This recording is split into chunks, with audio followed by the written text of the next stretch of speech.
ભગવાન શિવનો હનુમાન સ્વરૂપ રુદ્ર અવતાર. ભારતની પૌરાણિક કથાઓમાં ભગવાન શિવને અનાદિ અને અનંત સ્વરૂપ માનવામાં આવ્યા છે.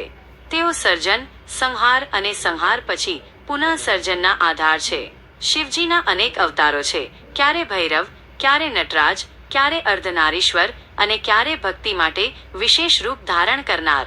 એવામાં એક અત્યંત મહિમાવંત અવતાર છે હનુમાન સ્વરૂપ. આ હનુમાન સ્વરૂપ માત્ર શક્તિનો જ નહીં, પરંતુ ભક્તિ, વિનય અને ગુરુ ભક્તિનો જીવંત પ્રતીક છે.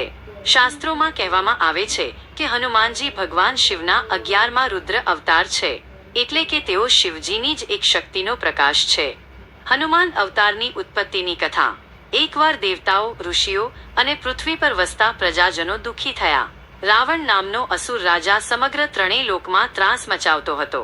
દેવતાઓ પણ તેની શક્તિ સામે હારી ગયા હતા. ત્યારે તેઓ બધા બ્રહ્મા, વિષ્ણુ અને મહાદેવ પાસે ગયા. બ્રહ્માજીએ કહ્યું, રાવણને હરાવનાર માત્ર વિષ્ણુનો અવતાર જ થઈ શકે, પરંતુ આ કાર્યમાં તેને એવા શક્તિશાળી સહાયકની જરૂર પડશે જે અવિનાશી હોય, અસીમ પરાક્રમી હોય અને ભક્તિમાં અડગ હોય. વિષ્ણુએ વિચાર્યું કે પોતે તો શ્રીરામ સ્વરૂપે પૃથ્વી પર અવતાર લેશે, પણ સહાયક રૂપે એવા ભક્તની જરૂર છે જેને અવિનાશી શૌર્ય હોય. ત્યારે બધા દેવતાઓએ ભગવાન શિવ તરફ જોયું. માતા પાર્વતીએ વિનંતી કરી, પ્રભુ, તમે જ તમારી શક્તિથી એવા રૂપમાં અવતરાવો કે જે વિષ્ણુના અવતાર શ્રીરામના સહાયક બની તેમને રાવણ વિજયમાં મદદ કરે. શિવજી સ્મિત કરતા બોલ્યા, તથાસ્તુ, હું વાનર સ્વરૂપ ધારણ કરીશ. મારો આ અવતાર અવિનાશી, અમર અને પરાક્રમશાળી હશે. તે શ્રીરામનો દાસ બનીને તેમના દરેક કાર્યમાં સહાય કરશે. આ રીતે ભગવાન શિવે હનુમાન સ્વરૂપ ધારણ કરવાનો સંકલ્પ કર્યો. અંજના અને કેશરીની કથા. હનુમાનજીનો જન્મ અંજના અને કેશરીના ઘરમાં થયો. અંજના એક અપ્સરા હતી, જેને શાપને લીધે વાનર સ્ત્રીનું રૂપ ધારણ કરવું પડ્યું. જ્યારે તેણે પર્વતો પર કઠિન તપ કર્યો, ત્યારે ભગવાન શિવની કૃપાથી તેને પુત્ર પ્રાપ્તિનો આશીર્વાદ મળ્યો. કહેવામાં આવે છે કે અંજના તપ કરતી હતી ત્યારે પવનદેવે તેની આરાધનામાં સહભાગી બની આશીર્વાદ આપ્યો કે તેનો પુત્ર અતિબળશાળી થશે. આથી હનુમાનજીને પવનપુત્ર પણ કહેવામાં આવે છે. પરંતુ શાસ્ત્રો કહે છે કે હનુમાનજી માત્ર પવનપુત્ર જ નહીં, પરંતુ શિવજીના 11મા રુદ્ર અવતાર છે, એટલે તેમની અંદર શિવતત્વ રહેલું છે. બાળ હનુમાનની લીલાઓ. હનુમાનજીના બાળપણમાં અનેક અદ્ભુત પ્રસંગો થયા. સૂર્યને ફળ માનવું. એકવાર નાનકડા હનુમાનજી આકાશમાં તેજસ્વી સૂર્યને જોઈને તેને લાલ ફળ સમજી ઉડી ગયા. તેમની ઉડાન જોઈ દેવતાઓ પણ આશ્ચર્યચકિત થઈ ગયા. સૂર્યને ખાવા જતાં જ ઇન્દ્રે પોતાની વજ્રાયુધથી તેમને આઘાત આપ્યો. પરંતુ પવનદેવ ગુસ્સે થઈ ગયા અને પૃથ્વી પરનો સમગ્ર પવન રોકી દીધો. બ્રહ્માંડમાં અંધકાર છવાઈ ગયો, શ્વાસ અટકી ગયો. બધા દેવતાઓ દોડી આવ્યા અને હનુમાનજીને અનેક આશીર્વાદ આપ્યા. બ્રહ્માજીએ કહ્યું, તમે અમર થશો, તમારો પરાક્રમ અવિનાશી રહેશે. ઇન્દ્રે કહ્યું, મારું વજ્ર તમારે કદી નુકસાન નહીં કરે. વિષ્ણુએ કહ્યું, તમે મારા અવતારના સૌથી પ્રિય ભક્ત બનશો.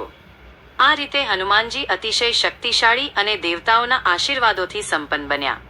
ગુરુ તરીકે સૂર્ય. હનુમાનજી જ્ઞાન મેળવવા માટે સૂર્યદેવ પાસે ગયા. સૂર્યદેવ સતત આકાશમાં ગતિશીલ રહેતા હતા, પરંતુ હનુમાનજી તેમનો પીછો કરતા રહ્યા અને તેમની પાસેથી શિક્ષણ લીધું.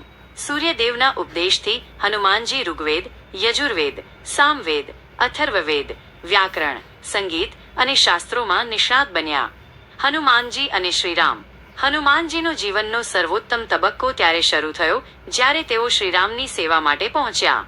પ્રથમ મુલાકાત. જ્યારે શ્રીરામ અને લક્ષ્મણ સીતા માતા શોધતા વનમાં ભટકતા હતા, ત્યારે હનુમાનજી તેમની પાસે બ્રાહ્મણ વેશમાં આવ્યા. શ્રીરામે જ્યારે હનુમાનજી સાથે વાત કરી, ત્યારે તેમણે તેમના જ્ઞાન, વિનય અને ભક્તિને ઓળખી લીધા.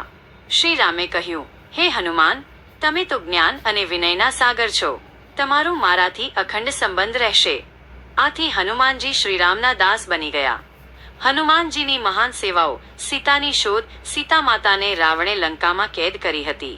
ત્યારે હનુમાનજી વિશાળ સમુદ્ર લાંઘીને લંકા પહોંચ્યા. અશ્વિની કુમાર, સુરક્ષા દેવી, સિંહિકા જેવા અનેક અવરોધો પાર કરીને તેમણે સીતા માતાને આશ્વાસન આપ્યું. આ કાર્ય માટે તેમને રામદૂત તરીકે ઓળખવામાં આવ્યા. લંકા દહન. રાવણના સૈનિકોએ હનુમાનજીની પૂંછડીમાં આગ લગાવી, પરંતુ હનુમાનજીએ પોતાની મહાશક્તિથી આખી લંકા જ બાળી નાખી. સંજીવની લીલા લક્ષ્મણ મેઘનાદના બાણથી બેભાન પડ્યા ત્યારે હનુમાનજી ઔષધિ લેવા હિમાલય ગયા. આખું પર્વત જ લઈ આવ્યા અને લક્ષ્મણજીને જીવનદાન આપ્યું. હનુમાનજીનું અમરત્વ. શ્રીરામે હનુમાનજીને આશીર્વાદ આપ્યો કે જ્યાં સુધી દુનિયામાં રામ નામ રહેશે ત્યાં સુધી હનુમાનજી જીવંત રહેશે. તેથી તેઓ ચિરંજીવી છે અને આજ સુધી ભક્તોના કષ્ટ દૂર કરવા પૃથ્વી પર વિહરે છે. હનુમાન સ્વરૂપનું શિવતત્વ. હનુમાનજીની અંદર શિવજીનો 11મો રુદ્ર અવતાર વસે છે. તેથી તેઓમાં શિવની તીવ્રતા, શક્તિ અને પરાક્રમ છે. પરંતુ સાથે તેઓ વિનય, દાસત્વ અને ભક્તિનું જીવંત પ્રતીક છે. શક્તિમાં તેઓ શિવ સમાન અપરાજિત છે. ભક્તિમાં તેઓ શ્રીરામ માટે દાસભાવના ધરાવે છે. જ્ઞાનમાં તેઓ વેદો અને શાસ્ત્રોમાં પારંગત છે. ઉપદેશ અને પ્રેરણા. હનુમાનજીની કથા આપણને અનેક ઉપદેશ આપે છે. 1. ભક્તિમાં શક્તિ. સાચી ભક્તિ કરવાથી અસંભવ કાર્ય પણ શક્ય બને છે. 2. વિનય અને દાસત્વ. પરાક્રમ હોવા છતાં હનુમાનજી કદી અહંકાર નથી કરતા. 3. સેવાભાવ. તેઓ પોતાને ભગવાનના દાસ માનીને જીવનભર સેવા કરતા રહ્યા. 4. શિવ વિષ્ણુ એકત્વ.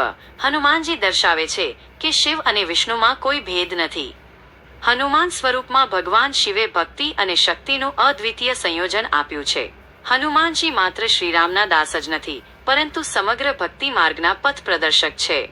આજે પણ જ્યારે કોઈ ભક્ત જય શ્રીરામ બોલે છે ત્યારે હનુમાનજી તેની પાસે હાજર હોય છે.